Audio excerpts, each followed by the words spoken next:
Study IQ IAS, अब तैयारी हुई अफोर्डेबल। हेलो एंड नमस्ते, मेरा नाम है डॉक्टर दीपानेता और आपका स्वागत है स्टडी IQ के एजुकेशनल प्लेटफॉर्म पे।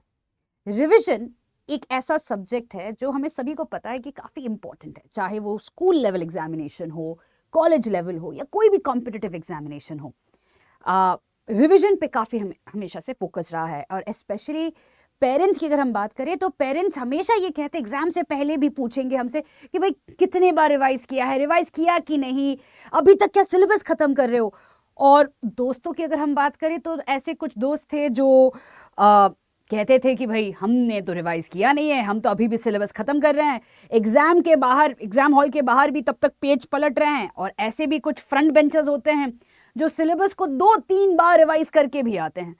अब इतना जो रिवीजन के साथ हमारा अक्वेंटेंस होता है, बचपन से रहता है कि भाई रिवीजन करते रहो। पेरेंट्स का हमेशा यही रहता है ना कि बार बार एक चीज़ को कितने बार दोहराओगे उतना रिकॉल आएगा। तो ये जो कहावत है, more you revise more you recall, UPSC examination के लिए, प्रिपरेशन के लिए एक मिथ बन गया है। क्योंकि जितना आप रिवाइज करोगे उतना रिकॉल करोगे, ये जो कोरिलेशन है ये यूपीएससी में ठीक से बैठता नहीं है। और आज इस वीडियो में हम यही डिस्कस करेंगे कि सबसे पहले तो हम बात करेंगे कि रिवीजन की ज़रूरत क्यों है यूपीएससी एग्जामिनेशन के लिए, जहाँ पे इतना वास्ट सिलेबस है कि सिलेबस ही खत्म नहीं होता है, उसमें अब रिवीजन की बात, तो रिवीजन करना क्यों ज़रूरी है। दूसरा चीज़ हम बात करेंगे कि क्या कॉमन मिस्टेक्स करते हैं जिससे कि इतने बार रिवाइज करने के बाद भी रिकॉल नहीं होता है। क्योंकि रिवीजन का पर्पस वही है, आप रिवाइज करोगे ताकि एग्जाम के दिन आपको वो चीज़ रिकॉल हो।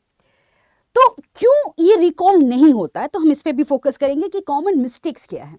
एंड तीसरी चीज़ हम इस वीडियो में फोकस करेंगे कि एक्चुअली हमें रिवाइज कैसे करना चाहिए ताकि रिकॉल होने में इजी रहे। चलिए सबसे पहले हम बात करते हैं कि रिवाइज करना क्यों है। यूपीएससी का सिलेबस इज वास्ट, सभी को पता है। सिंपल IR की अगर हम बात करें तो सिंपल 7 लाइन का सिलेबस आता है, बट वो जो 7 लाइन है वो कंप्लीट जियोपॉलिटिक्स कवर कर लेता है। अगर आप पॉलिटी की बात करो तो ऐसा लगता है कि एक ही तो लक्ष्मीकांत है, क्या ही है, लक्ष्मीकांत को 2-3 बार पढ़ लेंगे। बट लक्ष्मीकांत तो सिर्फ पॉइंटर्स दे के रखता है, उसके बाद जो उसका एप्लीकेशन है, दूसरे जो सोर्सेज हैं, कहाँ से कैसे कवर किया जाए। अब प्रॉब्लम यही यहाँ पे ये भी आता है कि मल्टीपल सोर्सेज, लक्ष्मीकांत या DD बासु या क्लास नोट्स, इतने सारे ऑप्शंस, सभी को कवर करना है, उससे नोट्स बनाना है और नोट्स बनाने के बाद revise, it is a huge task that we are talking about. ये तो 2-3 साल का प्रोजेक्ट लगता है जब हम ये बात करते हैं। तो दूसरी चीज आ जाता है कि एग्जाम के समय रिकॉल करना बहुत जरूरी है। तो वास्ट सिलेबस तो है, अब वास्ट सिलेबस को कैसे हम मैनेज करें ताकि प्रॉपर रिवीजन हो पाए। और प्रॉपर रिवीजन का मतलब क्या है कि एग्जाम के समय पे आपको क्वेश्चन देख के ही याद आ जाए कि आपने क्या रिवाइज किया था, कब कहां पे ये पढ़ा था, उसको कैसे कनेक्ट किया था। तो इसके लिए रिकॉल, एक्टिव रिकॉलिंग के लिए बहुत जरूरी है रिवीजन।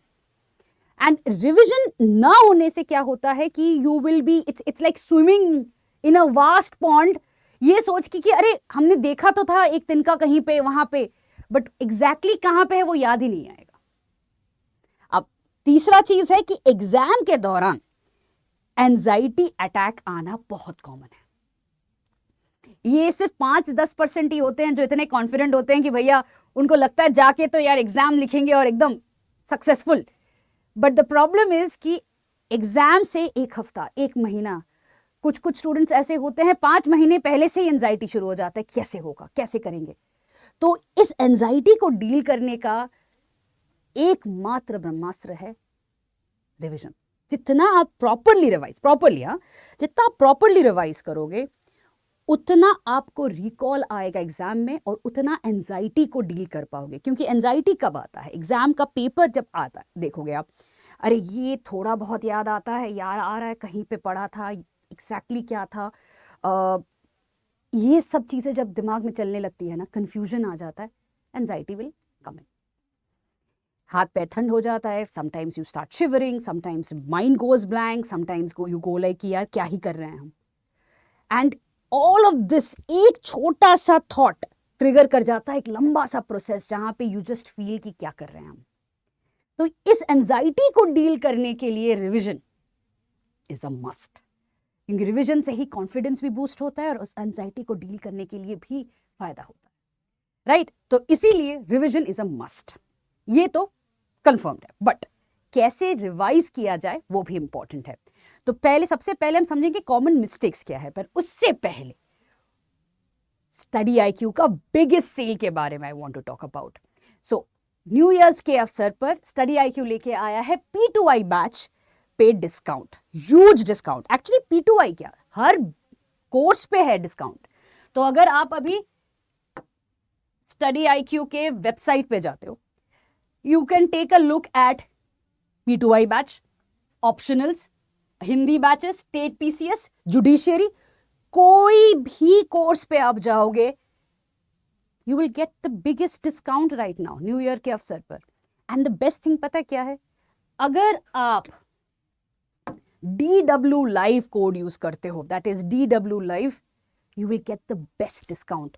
सो जो कोर्स 75,000 रुपीज का है वो आपको मिल जाएगा 21,999 रुपीज में। एंड इस कोर्स में, दैट्स P2I कोर्स में, आपको प्रीलिम्स से लेके, प्रीलिम्स के लिए जो MCQs का प्रैक्टिस है, उसके बाद GS पेपर 1, 2, 3, 4 उसके लिए प्रैक्टिस, उसके बाद इंटरव्यू तक, that is prelims, mains, interview, तीनों स्टेजेस में ये कोर्स आपको सपोर्ट करता है। बेस्ट फैकल्टीज पढ़ाते हैं, mentorship, answer writing, doubts resolve करना, सब कुछ सपोर्ट मिलता है। हैंड रिटन नोट्स, क्रक्स, अब you ask and it's there. And the best thing, once you clear your prelims, mains residential programme MRP में आपको स्टडी आईक्यू के ऑफिस में लेके आया जाता है, जहां पे आपको लॉजिंग, फूडिंग सब कुछ इंक्लूडेड रहता है। और faculties, best faculties again, Shashank sir, Amit sir, Vasu sir, best faculties are going to teach you for mains. And ये इंश्योर करेंगे कि मेंस पे भी आपका सक्सेस रहे। मेंस क्लियर होने के बाद again there is a interview guidance programme. Interview में भी प्रॉपर डैफ से लेके मॉक इंटरव्यूज तक everything is going to be covered so that you give your best chance. It is very important to understand that 1 year that matters is, it should be it. तो इसीलिए go to the website and use code DW Live. This code is applicable, ये code हर course में applicable है and you will get the best discount. चाहे वो SIP के लिए हो, स्टेट PCS, कहीं पे भी आप यूज करना चाहते हो तो ये कोड में आपको बेस्ट डिस्काउंट मिलेगा। चलिए आते हैं अभी कॉमन मिस्टेक्स क्या होता है रिवीजन पे। तो सबसे पहली बात, रिवीजन को अगर हम देखते हैं, सब एक जो कॉमन मिस्टेक रहता है स्कूल टाइम से, कि हम ये सोचते हैं कि एक किताब को अगर हम 3 बार, 4 बार, 5 बार पढ़ लें तो वो हो गया। प्रॉब्लम ये है कि 4 बार या 5 बार कोई भी किताब अगर आप पढ़ोगे, उसको आप रट लोगे, आप रोट मेमोरी पे जा रहे हो, समझोगे नहीं। अब प्रॉब्लम ये है, कोई भी क्वेश्चन अगर एप्लीकेशन बेस्ड आ गया, वहीं पे प्रॉब्लम। और यूपीएससी का लास्ट 3 साल से ये जो स्टैटिक क्वेश्चन का नंबर धीरे धीरे कम हो रहा है। इन अदर वर्ड्स, रट्टा मारने से काम नहीं होने वाला है। लक्ष्मीकांत को 6 बार 7 बार पढ़ने से नहीं फायदा होने वाला है। गवर्नर के पावर्स और फंक्शंस तो रट लिए, बट आजकल जो करंट अफेयर्स में गवर्नर को लेके चल रहा है, उसको उस पर भी ध्यान देना है, उसको भी समझना है। So it is just not reading a source multiple times, but relating it with current affairs, right? ये बहुत बड़ी गलती होती है कि एक सोर्स को बहुत बार पढ़ लो तो हो जाएगा, नहीं। सेकेंड चीज है, अगर आप किसी बिगनर का किताब अगर आप लेते हो ना, हर सेंटेंस को अंडरलाइन किया गया है। Laxmikanth specially point number 1, point number 2, point number 3, it is like pages after pages have been underlined. Second revision में हाइलाइटर और थर्ड रिविजन में पढ़ा नहीं जाता है कि कहां पे क्या मार्क किया हुआ है। इतना हालत खराब रहता है, इतना आप नहीं रिवाइज कर सकते हो। द पॉइंट इज, रिविजन मतलब क्रिस्प होना चाहिए। अगर आप अपने नोट्स नहीं बना रहे हो, कोई बात नहीं, बट अंडरलाइन सिर्फ इंपॉर्टेंट पॉइंट्स या कीवर्ड्स को ही करना चाहिए, वरना आप पूरा का पूरा पेपर तो इंपॉर्टेंट मार्क कर चुके हो तो फिर से आप क्या रिवीजन के समय फिर से उतना एफर्ट डालोगे? पॉसिबल ही नहीं है। रिवीजन का मतलब ही है कम टाइम पे पूरा का पूरा फिर से रिवाइज रिकॉल करना, तो it's not possible if you underline everything, right? अब तीसरे मिस्टेक पे आते हैं, इतने सारे सोर्सेस से डिटेल नोट्स बनाते हैं बच्चे, मतलब रजिस्टर पे रजिस्टर, मोटा मोटा रजिस्टर लेके आएंगे कि इतना नोट्स हैं। भाई इतना नोट्स पढ़ने का टाइम कहाँ पे है? मई महीने में you would have to revise everything, all the subjects. तो मई महीने के लिए आप अगर इतने सारे नोट्स को पढ़ने वाले हो, डिटेल्ड नोट्स को, कैसे होगा? How will you revise it properly? You will again have that same thing कि इसको कैसे खत्म करेंगे। उसी एंजाइटी से आप डील करोगे तो रिविजन इफेक्टिवली तो नहीं होने वाला। Detailed notes is not the way out, short notes, crisp notes is the way out. तो डिटेल नोट्स का ये जो सेंटेंस फॉर्मेशन या जो कलरफुल पेन्स बदल बदल के लिखने से कोई फायदा नहीं है। Concise notes, crisp notes matter करता है। अब आते हैं मल्टीपल सोर्सेज। पॉलिटी की बात करते हैं। पॉलिटी की अगर मैं पूछूं आपसे कितने सोर्सेज हैं, आप मुझे बताओगे लक्ष्मीकांत, डीडी बासु, प्लस जो लोकल बुक स्टोर्स में भी फोटोकॉपीड किताबें हैं, apart from your class notes, apart from your crux, at least 5-6 तो मेरे को यहीं पे गिनवा दोगे आप। इतना सारा नोट्स को, इतना सारा सोर्स को जब आप नोट्स बनाने की कोशिश करोगे, शॉर्ट नोट्स बनाने में ही एक बहुत बड़ा टाइम लग जाएगा। उसके बाद ये भी लगेगा कि अरे यार ये इंपॉर्टेंट पॉइंट तो नहीं है जो छूट गया, अरे वो इंपॉर्टेंट पॉइंट तो नहीं था जो मैंने लिखा नहीं। अब ये सब अगर क्वेश्चंस आपको उसी समय आए when you are making your notes, that means you are really complicating the matter. Keep it simple. Sources 1 या 2 मैक्सिमम, उससे crisp notes, make it as crisp as possible. अगर आपने कभी टॉपर्स के नोट्स जो इजीली अवेलेबल है online, अगर आपने वो देखे हैं तो you will see that the notes are absolutely crisp. सब माइंड मैप में करते हैं या पॉइंट सिस्टम पे लिखते हैं या एक सीक्वेंस रखते हैं, why in news, what is the matter, areas of cooperation, अगर आईआर की बात करें, areas of conflict, way forward. That is how it is done. एक पेज में खत्म होता है नोट्स। जितना आप क्रिस्प करोगे उतना रिवीजन इफेक्टिव रहेगा। अब तो तरीका क्या है? जैसे already I been talking about, तो सबसे पहले तो रटना बंद करो। इतना वास्ट सिलेबस है, rote memory will not work. जैसे कि मैंने कहा, स्टैटिक का कंपोनेंट धीरे धीरे कम हो रहा है।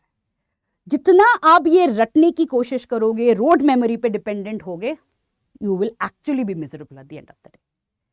ऐसा हो ही नहीं सकता है कि आप यू कैन जस्ट वो सब कुछ रट लिया, सब सारा का सारा यू हैव दैट फिक्सेशन की रट के एकदम, हमारे स्कूल में कहा जाता था कि पानी में घोल के पी लो, ऐसे रटना होता है। तो कुछ चीज़ें ज़रूर बात है कि रटना पड़ता है, जैसे कि इंटरनेशनल ऑर्गेनाइजेशन का हेडक्वार्टर्स हो जाए या इंटरनेशनल ऑर्गेनाइजेशन की स्टार्टिंग डेट, फाउंडिंग डेट हो जाए, तो वो सब तो रटना पड़ेगा।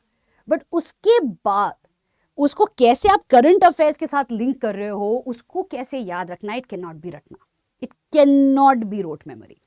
वहाँ पे आता है आपका माइंड मैप या विजुअलाइजेशन। अब विजुअलाइजेशन का मतलब क्या है? कोई भी चीज़ अगर हम पढ़ रहे हैं, उसको उस समय में समझ लिया, उसके बाद हम let's say you stop studying that.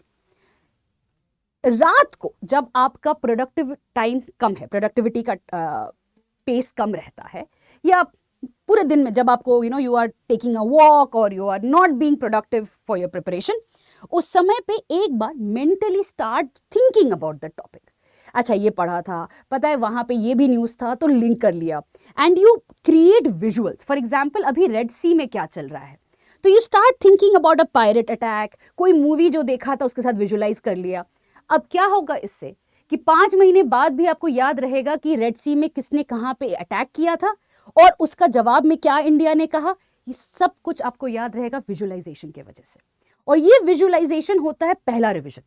सो पहले आपने टॉपिक पढ़ा, उसके बाद आपने, जब आप जस्ट ब्रीफली आप थिंक कर रहे हो उस टॉपिक के बारे में, you basically visualise the topic. उसके बाद लेट्स से कि आप 10 दिन में जो भी आपने पढ़ा उसको आप रिवाइज करते हो, that is the second revision. Second revision में आपको प्रॉपर एक थरो वे में रिवाइज करना चाहिए जो आपने पढ़ा है फ्रॉम योर नोट्स, जो आपके नोट्स बने हैं, ताकि आपको ये पता है कि नोट्स में क्या लिखा है और आपको ये भी पता है कि नोट्स का पैटर्न क्या है, क्योंकि ऐसा नहीं होना चाहिए कि एग्जाम से पहले आप पहली बार नोट्स खोल रहे हो अपने।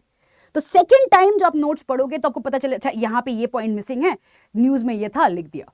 अच्छा यहाँ पे मैंने ना नेगेटिव पॉइंट्स नहीं लिखे थे, सिग्निफिकेंस कम लिखे थे, तो वहाँ पे आपने ऐड कर दिया।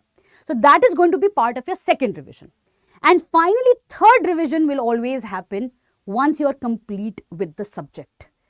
सोचिए कि पॉलिटी खत्म होता है या ज्योग्राफी खत्म होता है, एक बार पूरा का पूरा सब्जेक्ट खत्म हो जाता है, then you just do a brief revision of the entire topics, syllabus क्या था, क्या मेरे नोट्स है, flip it through. That is 3 times is enough, क्योंकि फाइनल रिविजन एग्जाम से पहले मई महीने में आप फिर से वो नोट्स खोलोगे ही, बट एटलीस्ट एक पहचान तो है कि आपके खुद के नोट्स कैसे हैं, आपको ये पहचान तो है कि भाई नोट्स में सब कुछ सही है कि नहीं। 3 times revision is a must.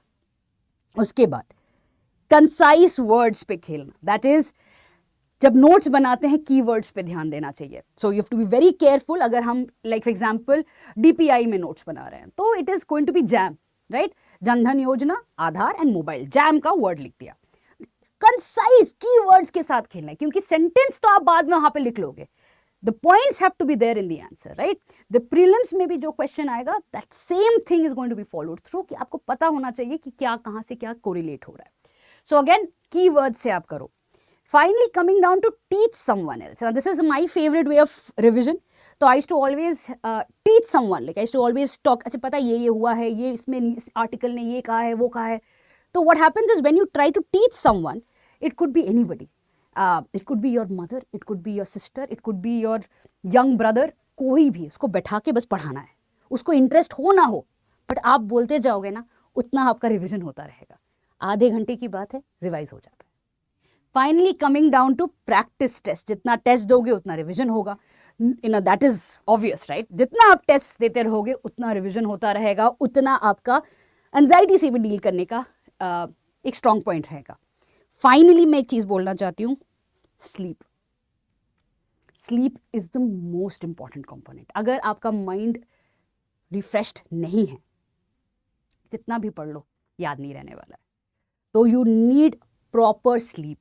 7 to 8 hours you need it. Otherwise जितना रिविजन करना है, जितना पढ़ना है, वो रिकॉल नहीं होगा. वो सिर्फ वो 5-10% ही हैं जो बिना सोए भी हो जाता है. But you need your brain to be refreshed for the majority of us for this entire revision to work. So take some time off sleep and then revise. यही है कुछ tricks and tips for revision. इससे आप देखना कितना change आएगा आपका when you talk about recall during the exam. चलिए इसी के साथ इस वीडियो को खत्म करते हैं. Thank you. Study IQ IAS, अब तैयारी हुई अफोर्डेबल.